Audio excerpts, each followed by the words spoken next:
Já estamos de volta e agora vamos falar de uma novidade que, aliás, muita gente tem reclamado muito: a questão do testamento e posterior inventário. Todo esse procedimento demorava às vezes meses ou até anos para serem realizados.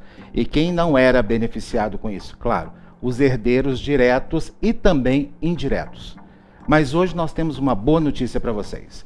Agora o inventário pode ser feito em cartório. Essa não é só a boa notícia. A outra é que, também, claro, será mais ágil esse processo. Quem tem essa novidade para dividir conosco é o Cartório Antônio do Prado.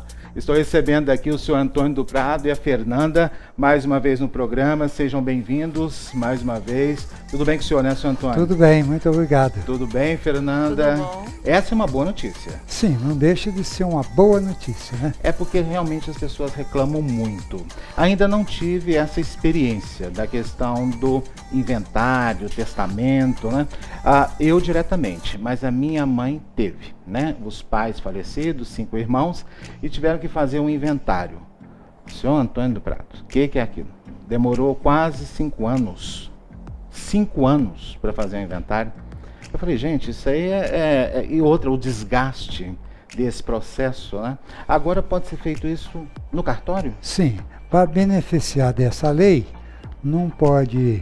tem que ser amigável, não pode ter filhos menores e nem incapazes. E precisa da presença do advogado e de uma série de documentos que nós podemos passar. E a Fernanda vai explicar melhor os procedimentos e os documentos. Aliás, antes de você responder, eu preciso esclarecer para o nosso público que está nos acompanhando em todo o Brasil e também em Goiás e Brasília, né? Inventário e o testamento. Ambos não são a mesma coisa, né? Nós precisamos nomear isso primeiro, Sim. né, Fernanda? Porque tem muita gente aí que não tem essa informação correta. Mas nós vamos falar primeiro do inventário. Do inventário, isso, inventário. O inventário, ele é um instrumento, né, pelo qual nós vamos partilhar a herança deixada pelo falecido. Então, ele vai encerrar lá todos os bens que ele deixou, bens e os direitos, e vai ter a partilha, atribuindo aos herdeiros aquele patrimônio, né? Como Sim. você bem disse, agora podemos fazer esse procedimento em cartório, que é bem mais rápido e até falando financeiramente mais econômico para as partes. Mais econômico também, isso é uma boa notícia, né, Santana? Nesses momentos nós estamos vivendo. Agora, a questão do inventário, especificamente falando. Para que se faz o inventário? Você já nos antecipou que é a partilha de bens, ou seja, morre uma pessoa, né? E ali ele deixa uma herança para ser dividida para os seus herdeiros diretos e indiretos, né? Aqueles beneficiados.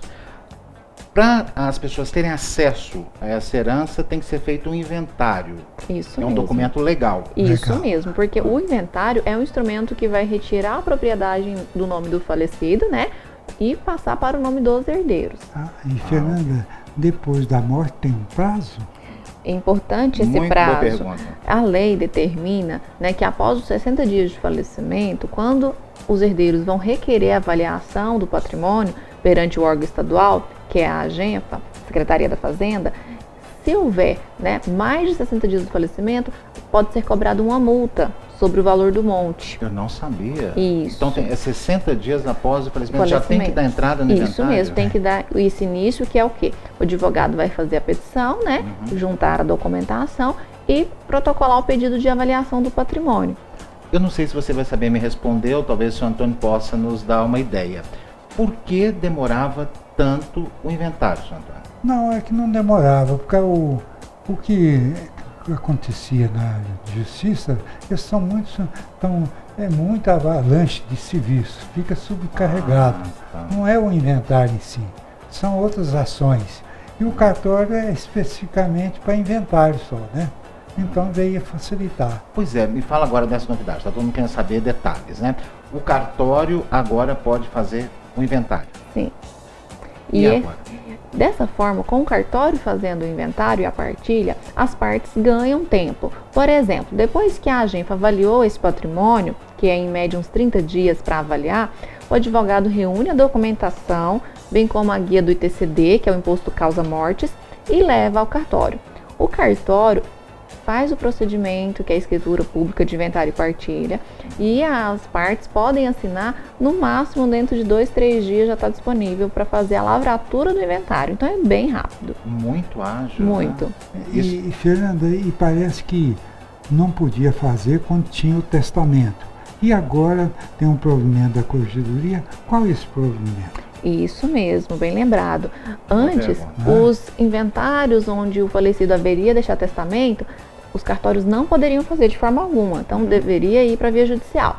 Agora, com o provimento aqui do estado de Goiás, é bom lembrar que isso ainda não está válido nacionalmente, né? Alguns então, estados... uma observação. Isso. Você está nos acompanhando em outros estados, pessoal de Brasília, por enquanto está válido aqui em Goiás, em São Paulo também já tem essa previsão. São Paulo também tem. Isso. Então, assim, aos poucos os estados vão aderindo. Certo, mas o inventário é só para quem mora em Goiás, nasceu em Goiás, ou posso fazer inventário em Goiás se eu estiver em Brasília?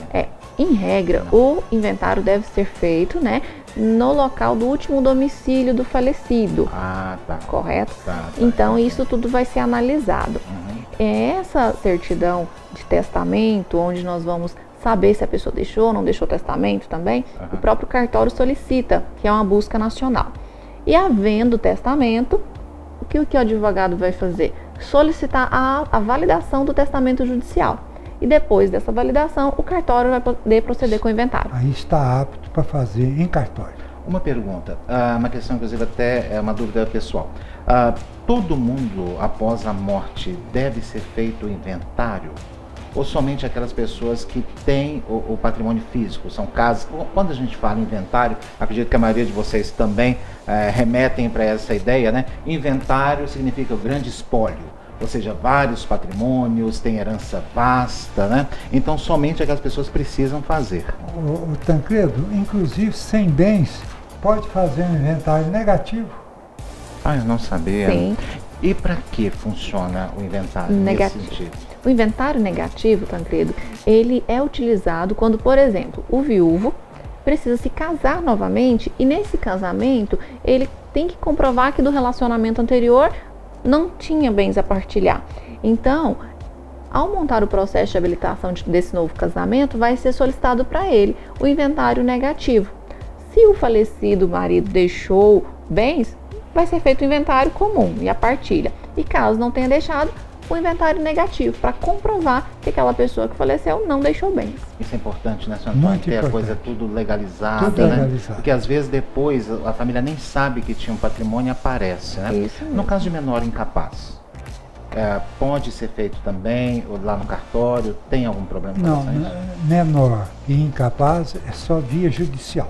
Aí não pode ser feito Não no cartório. E se alguma das partes discordarem desse inventário, que acontece muito, né? Normalmente sempre tem aquela briga, né? Não concordo com isso, não concordo com aquilo, aquele é meu bem e tal, aquilo meu pai me deu, minha mãe me deu antes de falecer. E aí? Como é que faz essa questão? Nesse caso, o cartório também não estará apto, porque todos os atos executados em cartório devem contar com o consenso das partes. Inclusive, é um dos requisitos obrigatórios para que a gente possa lavrar o inventário. Ah, ok. Bom, então acredito que a família, o primeiro passo é conversar com o advogado. Sim, o primeiro passo é a contratação desse profissional, o advogado que vai assessorar, recolher a documentação necessária, né, peticionar para que seja avaliado o patrimônio e feito o devido recolhimento do imposto causa-morte. Certo. Aí o advogado, ele vai até o cartório fazer isso? Isso. Ao invés de ele entrar no fórum, aquela documentação toda, ele já vai... Já vai direto cartório. no cartório, leva toda essa documentação e já fica agendado o dia da assinatura. Os advogados todos sabem disso? Já sabem disso? Já sabem dessa Sim. ideia? Sim, Dessa sim, notícia? sabe. Não, porque nós estamos aqui brincando, né? Mas os advogados trabalham muito, tem muita informação. Aliás, é uma das profissões que mais tem que se atualizar é a questão do direito, né? Porque todo dia tem uma coisa Tem que nova. estudar muito, Esse né? mesmo. Inclusive já até encontrei com alguns colegas da área jurídica, né? Que ao contemplar uma entrevista dessa e ao rever também lá no nosso site, né? Falou, nossa, o senhor Antônio falou isso e realmente não tinha tentado para essa possibilidade. Ou então, o senhor Antônio falou sobre determinado assunto e eu agreguei outro. Ou seja, aquilo que acoplava com aquilo que eu já tinha falado. Isso é muito importante, né, senhor Muito. Antônio? E é claro, também fazemos parte de levar informação aos nossos telespectadores. E contamos com as suas colaborações. Tá. Agora, só para encerrar, e se na hora do inventário, a pessoa esqueceu de falar no bem, e como pode fazer depois? Nesse caso, é possível fazer a sobrepartilha. Então, se já foi feito o inventário e por algum motivo não fez o inventário, não partilhou um bem específico, a família pode fazer a sobrepartilha daquele bem que ficou fora do primeiro inventário. No cartório. No cartório. É só procurar o cartório, que com certeza será muito bem atendido e terá uma informação de qualidade. Muito obrigado, conversei aqui com o Sr. Antônio do Prado e a Fernanda, sempre muito simpáticos e sempre muito atuais. E eu volto já já, depois do nosso intervalo.